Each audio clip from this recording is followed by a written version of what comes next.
I'm Naresh from Balram footwear Banjaras Hyderabad. ఇవి వచ్చి 100% genuine leather shoes అండి. ఇవి ఏంటంటే కింద సోల్ రిప్లేస్మెంట్ చేయాలి.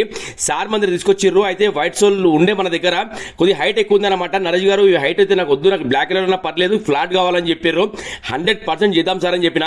అయితే కస్టమర్లకు మన మీద ఎంత నమ్మకం వచ్చిందంటే ఈ రోజు రేపు మామూలు నమ్మకం రాలేదు.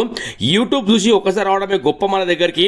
అలాంటిది ఎంతో మంది సజెస్ట్ చేసిన పంపిస్తున్నారండి. ప్రతి ఒక్కరికి హృదయపూర్వక నమస్కారాలు. థ్యాంక్ యూ సో మచ్ మీ అందరికీ పేరు పేరున. అసలు వర్క్ మీరు చూస్తున్నారు కదా, ఇలా ఉన్న వర్క్ బలరామ్ ఫుట్వేర్ మన షాప్ పేరు. చేస్తే వర్క్ అనేది ఇలా అయింది చూడండి. ఆ వర్క్ నేను చెప్తున్నా కదా, ఎంత ఫెంటాస్టిక్ వర్క్ అయిందంటే నేను చెప్పడం కాదు కానండి, మనం వాడే ప్రతి మెటీరియల్ కూడా కస్టమర్కి మనం ఏ సర్వీస్ ఇవ్వాలో ఆ సర్వీస్ కోసమే మనం ఎప్పుడైనా సరే ముందుంటామండి. మీరు చూస్తున్నారు కదా, ఈ సోల్ ఏదైతే ఉందో స్కిట్ కాదు, అరగదు. ఆ ఒక స్టిచ్చింగ్ వర్క్ మీరు చూడండి, ఎంత ఎక్సలెంట్ స్టిచ్చింగ్ వర్క్ అయిందంటే మీరు ఊహించారండి. చెప్తున్నా కదా, లైట్ వెయిట్ సోల్ అన్నమాట. అది లైట్ వెయిట్ సోల్ పెట్టిన ప్రతి రూపాయికి వర్తబుల్ వర్క్ కావాలి అంటే బలరామ్ ఫుట్వేర్ అండి. ఓకేనా? Thank you so much to all every one.